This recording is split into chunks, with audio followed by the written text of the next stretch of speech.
So let me preface this video by saying I'm far from being an expert when it comes to woodworking joinery, and I hate hand tools, so you won't be seeing any of that in this video. What you will see in this video is actually my second attempt ever at making castle joints, and they turned out really well.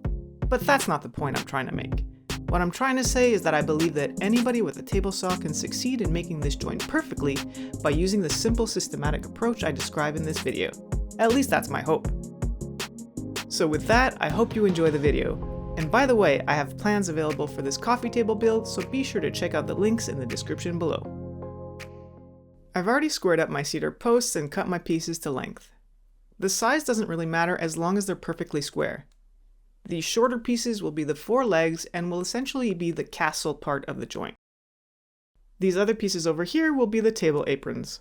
You'll only need 2 cedar 4x4s and 2 cedar fence boards for this outdoor coffee table build, so despite the increase in lumber prices, it shouldn't break the bank. Okay, so the aprons will connect with a half lap like this, and the leg will then lock it in and connect all 3 parts. Okay, so I'll start with the legs first and work my way from there.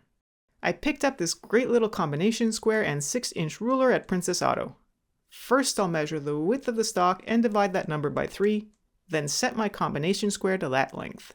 Don't stress too much here, it doesn't have to be exactly 1/3, just close enough so it'll look evenly balanced. Next I'll grab a second combination square and set it to the width of the stock, and then use it to mark the top of the joint. And by the way, you want to keep these settings on the squares because we'll be using them again later. You actually only need to mark one of the legs, you don't need to mark them all. I'll be making all of the cuts for the castle joint using my table saw and a flat bottom blade. I'll leave a link to the blade and all the other tools I used down in the description below. I raise the blade up until the tips of the teeth just kiss the line and lock that height in. Alright, there are 2 things I strongly recommend for cutting castle joints.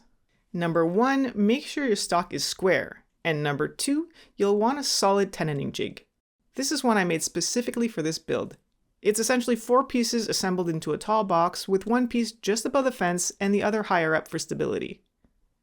The jig rides along the fence, so you want to make it snug to the fence, but use a little paste wax inside the jig to help it slide smoothly. It's critical that the jig be square to the table and have a backstop to support the stock you'll be cutting so it won't go anywhere, and it'll also help to prevent tear out. The stop can simply be screwed to the jig, just make sure it's also square to the table too. As you can see, I made a little cutout at the front of the jig so I could easily clamp my stock to the jig for safe and accurate cuts. Alright, so back to the table legs now that I previously marked, and with the blade height set, I'm ready to make the first cut. I'll secure the stock to the jig, making sure it's properly seated, and then proceed to line up the tips of the blade just inside my markings. Because I'm working with square stock for all the parts of this joint, it doesn't actually matter if you're off by a hair here. Whatever the cut ends up being here will become the reference for the other parts, so don't worry too much about it. The most important thing here is to get the blade height dialed in, and don't move your fence from this spot until you finish making all the cuts on all 4 legs. I kept cutting, then turning the leg, and making the cuts on all 4 sides. When you're done, you should be left with a tic-tac-toe looking pattern. I could then grab the next leg and make all 4 cuts. Alright, with all 4 legs done, I can finally now move the fence and slowly hog away the material that's left in the middle. I move the fence in really small increments about the width of the blade. Now this is a pretty messy operation with sawdust flying everywhere, so it helps to occasionally wipe down the fence and the underside of the jig and add a little more paste wax to keep the jig sliding smoothly. Now there are definitely other ways you could go about removing the material here, like using an oscillating tool followed by a chisel, or a dado stack, or even a coping saw. I chose this method, which, yes, is slower, but the end result will be clean and accurate. Alright, so that's it for the legs. I can now move on to shaping the table aprons. For this, I'll use the same combination squares as before without adjusting the settings. There are 2 cuts I need to make for the aprons, the first being to create a tenon that'll fit into the legs I just cut. Okay, so these are the parts I'll be removing and keeping this tenon in the middle. To cut the tenons, I can once again use my tenoning jig as the name implies. Once the stock is secured to the jig, this time I'm going to line up the tips of the blade on the outside of the line. In fact, it's a good idea to first start a little wide and sneak up on the cut. So I'll actually stay just outside the line and see where I get. After making the cut on both sides, I want to do a test fit with the leg to see if it fits. Now visually here I can already see it's too wide, but for a more accurate dry fit, I'll use my bandsaw to cut away the material without going all the way to my line yet, but just enough to expose a good portion of the tenon. I'm using my bandsaw here because I don't want to move my table saw fence, but you could also do this using a handsaw. Okay, so with the tenon exposed, I clearly see that the tenon doesn't fit, so I'll go back to the tenoning jig and move my fence over ever so slightly so I can cut a hair off the tenon. I'll run it through twice to cut both sides of the tenon and do another test fit. I can see that the fit now is perfect, so I can repeat this cut on all of my aprons, making sure not to move the fence until I'm done. With that done, I can now set aside the tenoning jig. I can also freely move my fence and lower the blade.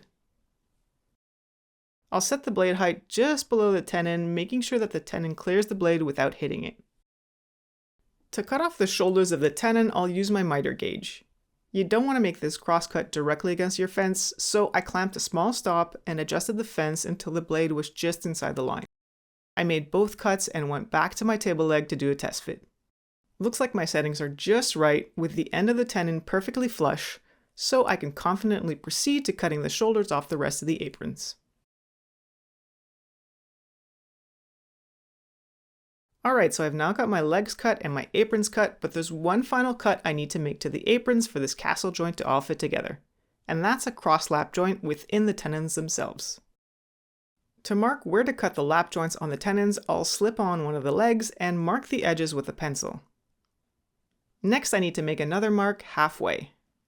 To do this, I'll grab one of my combination squares and set it to half the width of the board. A little trick to make sure you're exactly on center is to make a first mark starting from one side, then flip it over and make a second mark from the other side. If both marks line up, you know you're exactly in the middle. Alright, so with my marking lines all set, I can go back to the table saw and adjust the height of the blade. It's a little challenging to use the stock here, so instead I'll use the combination square I just used to set the blade height. I set the blade just inside the line, and again here, it's better to first start well inside the line and sneak up on the cut until it's just right. You can always cut a little more off, but there's no going back if you cut off too much. It's easiest if you can set up a second stop so you have one stop for each end of the cutout. This will allow me to make repeatable cuts on all of my pieces. After making the two initial cuts using the stops, I can progressively hog away the material remaining in between.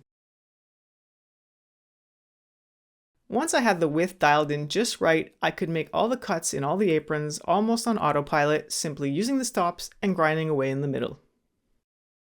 At this point, all of the cuts are made and it's time to see if this joint fits together. Did you know that a castle joint is also called the Shiro joint? It's probably the other way around actually, but potato potato. I'm super excited at this point, of course. Everything fits perfectly snug without being too tight or too loose. Just to be sure, I'll do a full test fit with all of the joints before I pull out the glue. Everything looks good, so I'm going to glue up the base. And I did some research on this and honestly didn't find anything on gluing up castle joints. A lot of people will drive a screw through the top of the joint to pull it all together. But since the top of this joint will be a visible design feature, I don't want any visible screws or plugs. So instead, I decided to just apply glue to every surface within the joint and squeeze it all together. I checked for square and wiped away all the excess glue with a wet rag, then let it dry overnight. The next day I hit everything with some 80 grit sandpaper to flatten and smooth out the joints. As you can see, there are some small visible gaps in the joints, but you know what? That's okay.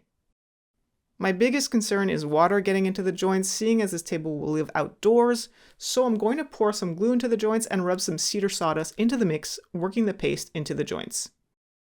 I can then hit it with a sander, and voila! No one will be the wiser. I considered putting a chamfer on these edges, but I like the square bulky look. So instead I'm going to create a mini bevel and break the edges by placing my sanding pad at a 45-degree angle and going back and forth maybe a dozen times. I did this on all of the edges, including even the table legs, so they won't be as likely to splinter when you move the table.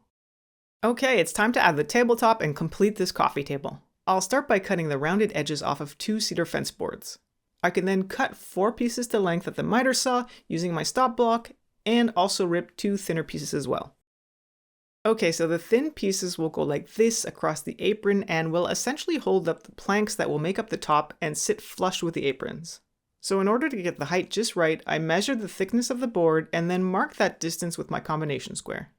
After securing the support with a few screws, I could drop in the planks and check that everything fit.